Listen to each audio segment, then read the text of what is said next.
There are 6 surviving signatures from William Shakespeare. Here's his signature from a court case deposition in 1612. There's another from when he bought a house in 1613, and another for the mortgage. He signed his name in 3 different places on his will in 1616. But for having arguably the most famous name in England after Queen Elizabeth, he was really inconsistent in how he signed it. Each one of these is different. Historians are confident they're all authentic.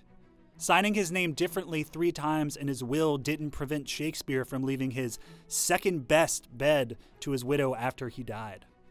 Shakespeare isn't so different from a lot of people today. He signed his name differently in different places for different reasons. Ever done this at the checkout line?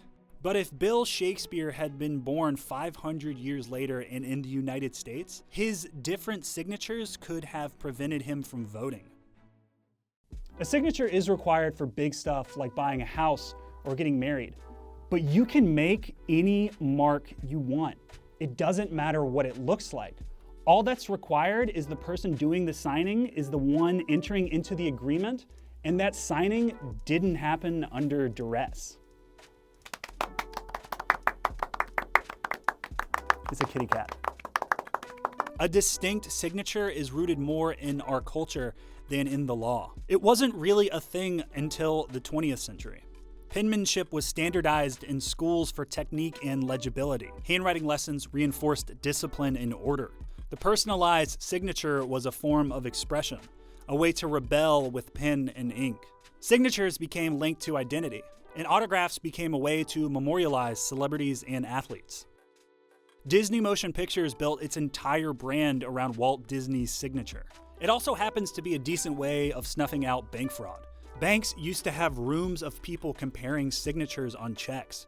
Clerks would verify hundreds of signatures an hour. But it can be really difficult to spot a forgery. Like those autographs from earlier, they're fakes, part of a forgery ring that was only broken up after a years-long FBI sting operation. Technology has dramatically improved fraud prevention and detection. PIN numbers and chip cards have made signatures less necessary. The need for handwriting overall has dropped significantly. Only 10 states require elementary students to be taught cursive. As a result, we just don't care about what our signatures look like anymore. Who hasn't been like, yeah, sure, FedEx man, my signature is just a half-written squiggly line. Just give me my package. And who really needs an autograph anymore? Millennials were panned for turning their backs on candidate Hillary Clinton to snap selfies after this campaign photo went viral. In the 21st century, convenience is a top priority. Along with streamlined, signature-free transactions, we also got more convenient elections.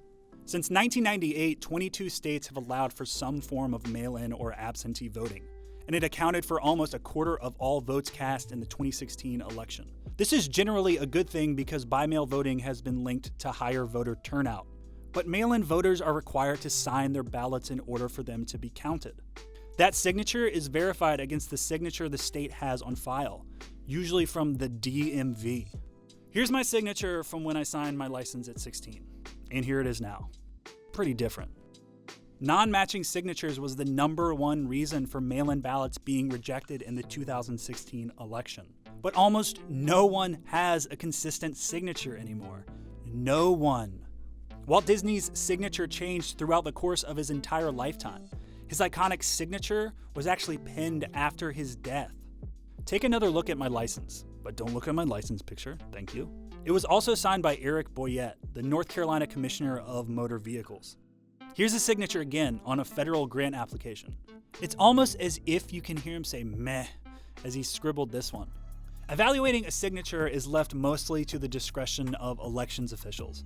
States provide very few guidelines on how to compare signatures, other than encouraging officials to use their best judgment. A federal judge in 2018 declared New Hampshire's process of evaluating signatures on ballots fundamentally flawed and unconstitutional. Elections officials there were given no training in handwriting analysis. This process disproportionately affects young voters, who are 4 times more likely to have their ballots rejected because of non-matching signatures, according to the ACLU.